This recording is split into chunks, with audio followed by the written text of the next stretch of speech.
Olá pessoal, bem-vindos a mais um vídeo do canal. Hoje nós vamos dar início ao estudo de genética, tratando aí da parte de leis de Mendel. Então, Mendel foi considerado aí o pai da genética, né? Por ele ter começado os seus experimentos com cruzamentos de ervilhas, e daí ele começou a traçar uma introdução aí para o estudo da genética, né? Que logo depois ia conhecer realmente que eram os genes, que era a meiose e essas coisas, mas ele deu aí a introdução para esse assunto. Então, o experimento dele foi praticamente baseado em um cruzamento de ervilhas. E aí, uma coisa importante que podem estar cobrando é o que beneficiou ele, né, pelo uso das ervilhas. Então, primeiramente, elas são hermafroditas. Hermafroditas. Ou seja, tem a parte feminina e a parte masculina. Então, isso eu posso fazer em um cruzamento, eu vou saber exatamente qual é o genótipo tanto da mãe quanto do pai, né? No caso, se tiver uma autopolinização. Mas, ao mesmo tempo, eu posso fazer uma polinização cruzada. Então, eu posso fazer aqui uma polinização.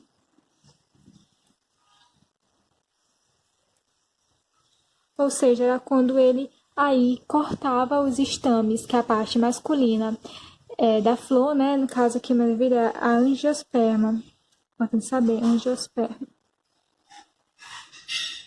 Então, ele cortava aí esses estames e aí não podia mais ocorrer autofecundação, como se ele tivesse eliminado essa parte masculina e ficasse só a parte feminina.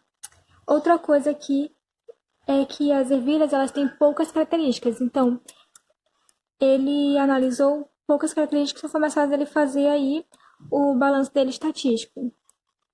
Ele separava, né? O que fez ele ter sucesso com os outros cientistas que estavam aí estudando essa parte foi que ele fez poucas características. Ele só analisou, primeiramente, na primeira lei dele, né?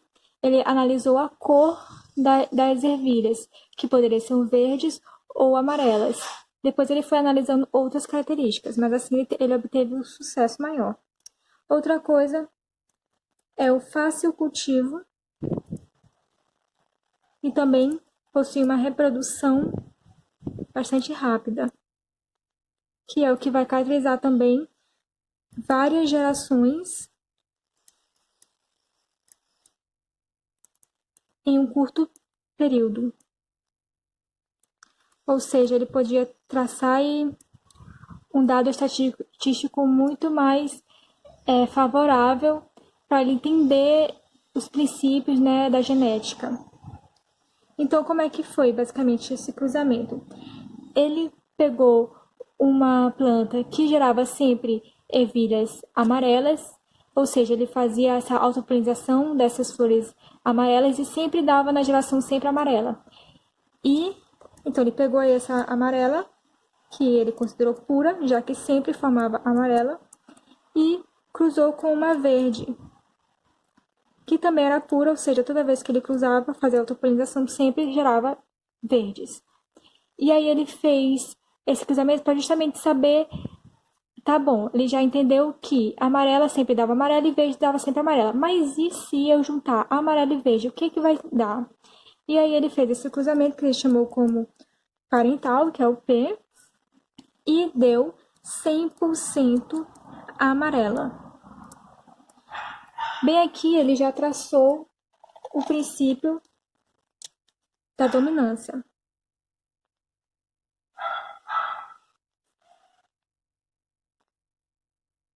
Ou seja, ele concluiu daí que a amarela tinha dominância sobre o verde. Então, ele já traçou que aqui ele vai considerar como uma coisa A maiúsculo e aqui um A minúsculo, porque é como se esse fosse dominante em relação a esse. E aí, esse aí foi a F1. Aí, depois, ele fez o quê? Fez uma polinização entre esse amarelo e outro amarelo, igual, né? Com o mesmo genótipo. E aí, na F2, ele se surpreendeu, porque deu 75% amarela e 25% verde. Ou seja, esse verde aqui que aparentemente havia sumido, ele voltou agora. E aí veio uma outra questionamento. Então, como ele percebeu que agora essa cor ela voltou, então ele percebeu que eu não podia mandar só amarela ou só verde. Eu poderia mandar uma coisa que junta voltasse a ter o verde. Ou seja, esse amarelo aqui, ele não tinha só esse azão. Porque se ele tivesse só esse azão, ele só ia poder formar azão. Sempre. E não, ele conseguiu voltar ao verde. Então, alguma coisa estava errada. E aí, ele teve a sacada de que havia dois fatores. Para poder essa outra cor surgir, existia aí dois fatores. Então, não era só um azão. Ele tinha um azão, enquanto que o verde tinha um azinho, azinho. E aí, quando se juntava, esse amarelo ficava azão, azinho, ou seja, continuando sendo amarelo por causa dessa dominância, mas quando eu fazia o cruzamento e dava azinho, azinho, eu conseguia restabelecer o verde. Aqui dando azão, azinho e azão, azão. Então, é isso que vai caracterizar aí a primeira lei de Mendel. Então, aqui como um resumo, primeira lei de Mendel.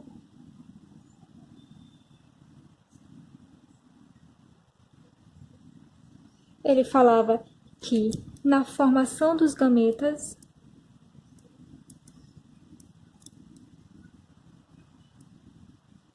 esses fatores que estão aos pares, né, eles se segregam e só voltam a se unir na fecundação, que caracteriza aí sendo um fator do pai e um fator vindo da mãe. Hoje nós temos o conhecimento das variações dessa lei de Mendel. Então, nós temos algumas variações, ou seja, é quando isso daqui que a gente está analisando, ela não vai acontecer. Então, onde é que isso ocorre? Temos como exemplo os alelos letais. Os alelos letais é aquele quando o gene ele se apresenta em homozigose, um homozigoto dominante, ele se torna letal. Ou seja, essa proporção aqui de 75 e 25 já não pode.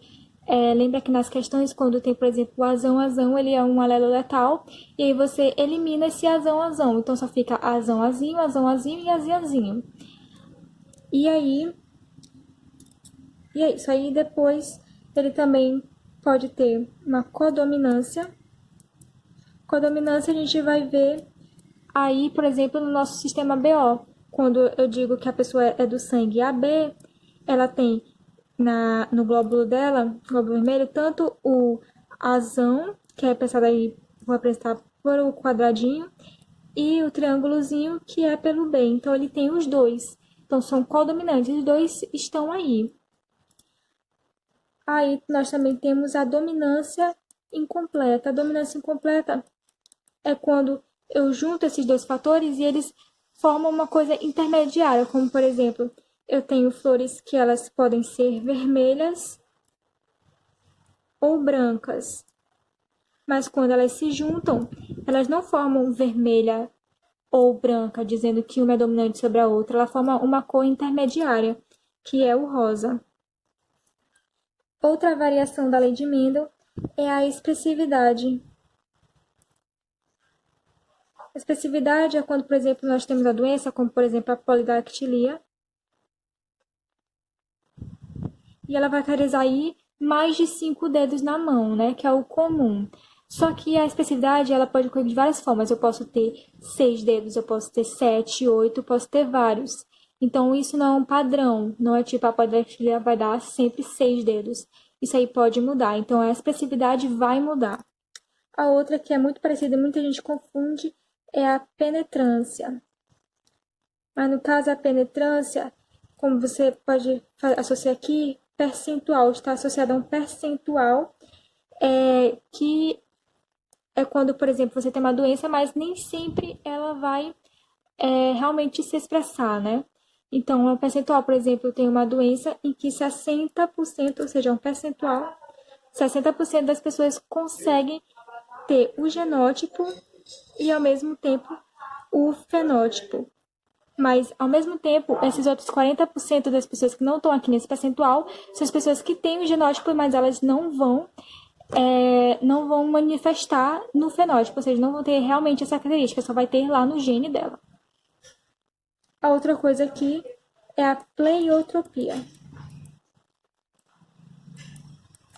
A pleiotropia é quando eu tenho um alelo dando aí várias características.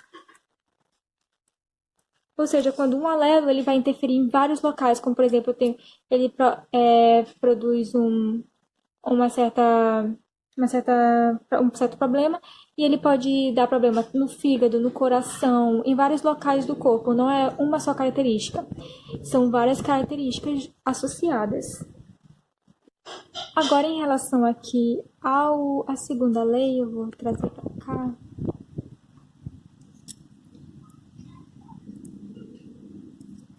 Segunda lei aqui. Daqui, segunda lei de Mendel.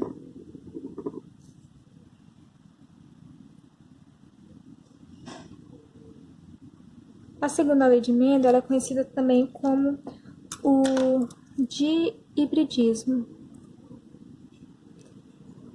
Enquanto que a primeira lei é monohibridismo, aqui nós temos a segunda lei de hibridismo. Ou seja, é quando ele começou a analisar agora duas características. Não havia só mais uma característica, porque nessa primeira ele estava caracterizando só a cor. Podia ser amarela ou verde. Agora ele vai analisar tanto a amarela, pode ser amarela, verde, quanto lisa ou rugosa.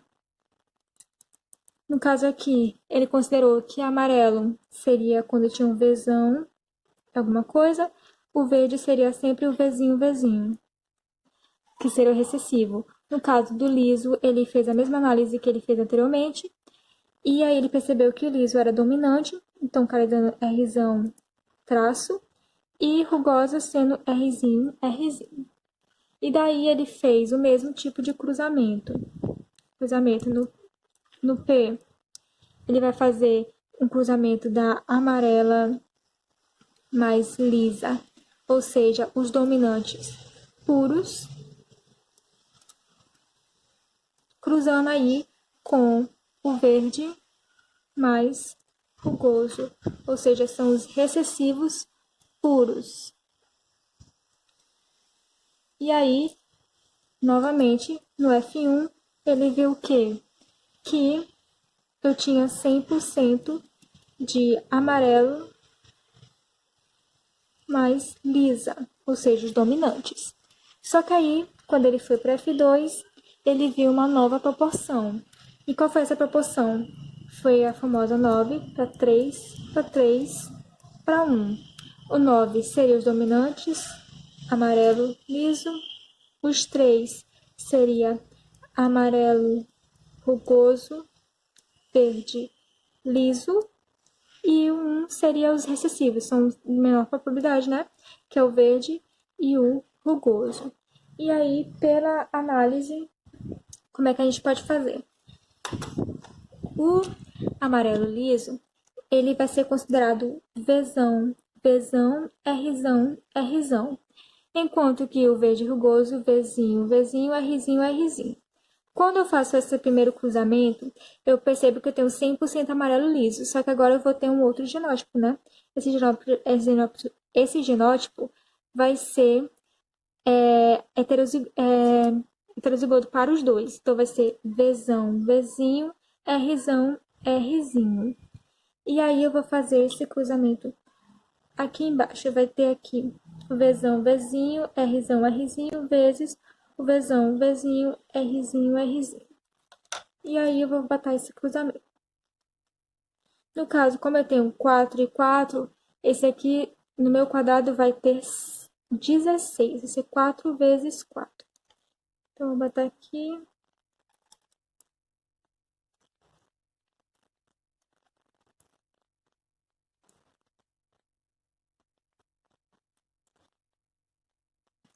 Eu tenho aqui o cruzamento. Eu vou fazer aqui o desenho, vai ser o amarelo aqui liso, ó. E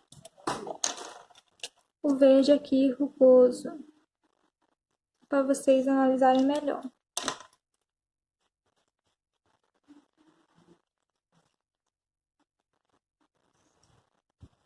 E aí eu vou ter... Ah, não, gente, esse daqui, ó, que é os diferentes, ele vai ser para o primeiro cruzamento. Então, vai ser que eu só vou trocar Vzão, Vzão, Rzão, Rzão, e aqui o Vzão, Vzão, Rzão, R, ou Rzinho, Rzinho, Rzinho, Vzinho, Vzinho, Rzinho, Rzinho, isso aí.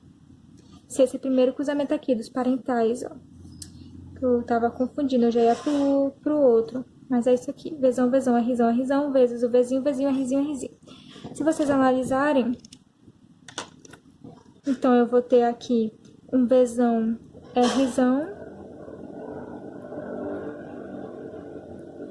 em todos, ó, Vzão, Rzão, Vzão, Rzão, Vzão, Rzão e Vzão, Rzão. Enquanto que desse lado aqui, eu vou ter, que é esse verde aqui rugoso, eu vou ter Vzinho, Rzinho, Vzinho, Rzinho, Vzinho, Rzinho e o Vzinho, Rzinho. E aí, na hora que eu fazer todos os cruzamentos aqui, todos eles 100%, vai dar o quê? Vzão, Vzão desse aqui, com Vzinho desse aqui, e o Rzão desse aqui, com Rzinho desse daqui. Então, vai dar todos assim, como a gente já viu aqui no F1. Aí, agora, eu vou fazer o outro cruzamento, que agora sim é entre os heterozigotos.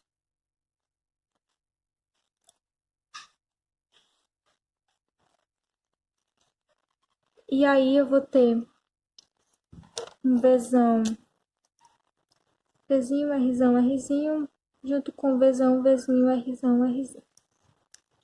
E aí, pro primeiro aqui, eu vou ter Vzão, Rzão, Vzão, Rzinho, Vzinho, Rzão e Vzinho, Rzinho.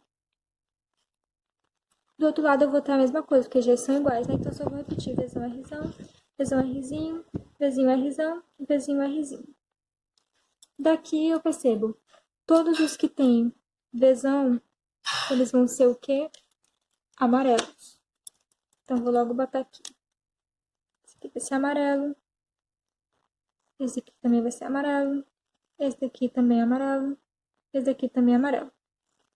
Esse daqui também é amarelo. Todos vão ser amarelos porque tá aqui, né? Então, vou logo lá logo pintar tudo. Daqui, todos esses aqui são Vzão porque tem esse Vzão aqui. São amarelo porque tem esse Vzão. Então, também vou pintar aqui tudo de amarelo. Esse aqui também, mesma coisa. Amarelo e amarelo. Já esse daqui não é, não é, não é e não é. Então, todos eles vão ser verdes. Aí, eu vou pintar aqui. Vzinho, Vzinho, verde. Aqui, verde. Aqui, verde. E aqui, verde. E agora, para o liso ou rugoso. Aí, eu vou escrever nesse de caneta. Então, se tem Rzão, então é o quê? Liso. Aí, eu vou botar aqui, liso. Todos aqui tem Vzão, então todos vão ser liso. Liso, liso, liso. Mas aqui tem Rzinho. Então, todos eles vão ser o quê? Rugoso. Rugoso. Ah, não, peraí. Tem um Rzinho bem aqui, ó. Cuidado. Então, aqui tem um Lzinho, é liso ainda. Agora, esse aqui é Vzinho, é Rzinho, né? Então, agora sim é rugoso. Aqui já tem o Vzão, então é liso. Aqui, rugoso. Aqui tem o Rzão, então é liso. Aqui, todos eles vão ser lisos, né? Porque tem a influência desse Rzão. E aqui eu vou ter liso, aqui rugoso, aqui liso e aqui rugoso. E aí, se eu analisar, quando eu contar os amarelos lisos, eu tenho 1, 2, 3, 4, 5, 6, 7, 8, 9. Dando aqui nossa proporção. Aí, quantos amarelos rugosos? 1, 2, 3, dando a proporção de 3. Quantos verdes lisos? 1, 2, 3. E quantos verdes rugosos? Só 1. Dando essa proporção aí de 9 para 3, para 3, para 1.